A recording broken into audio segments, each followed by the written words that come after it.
biyahan laga hadlayo horta ilaahay in la baryo way abaartan la sheegayo ilaahay mooyaane cid kale oo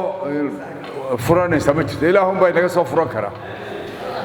taa inaynu ducaysano oo daacad noqono oo ilaahay ka yaabno oo ilaahay u noqono way abaarta uun baynu hadlahaynaa abaarta ilaahay mooyaane wax ka taraysa ma jirto taas waa ta kale biyaha Hargeysa imaka dhawr iyo 10 sanadood ayaa la leeyahay biyaha afka sanadka dambe dhamaanay bisha shanaad bay dhamaanayaan taasay dhamaanayaan caasimadii oo biyaha horta waa ceeb dawladana waa ku ceeb qolada biyahana waxyeelaa u muuqata waxaynu u baahanahay inaynu ilaahay barino oo horta abaarta u ducaysano oo inuu ilaahay barino ilaahay baa loono ilaahay baa wax bixiya ilaahay uun baa wax abaarta iyo baahida uun ilaahay uun baa baahida tiri kara Hargeysa biyaha Hargeysa waxay joognay iyadoo 3-4 dhaan jiraan 3 dhaan halka daami mid waxaan jiray halka dumulqa saylada ka shisana baahan jiray halkan imka hodheelka laga dhigayna dhaan baahan jiray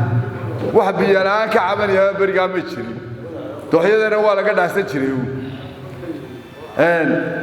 hal iyo goor waxaanu dhahnaa biyaha hal dooxyada hal la xiro dooxyada waxaan loo xidhay ilaahay baa sameeyo dad ka tagaya oo ilaahay baa waa biyahan hadii la xiro waa waxyeelay keenaya mid kale Hargeysa qurunka oo dhan waa la qaadayo dooxyada biyaha laga soo dhaamiyaba ayaa lagu shubaa xaarkii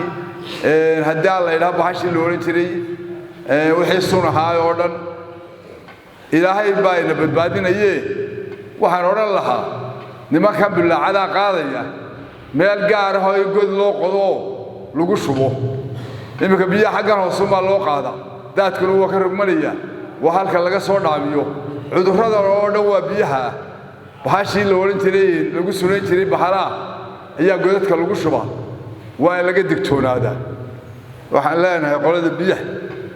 wasiirkan uu cusub ka dhowr sanadood uu sanadii wax uu joogay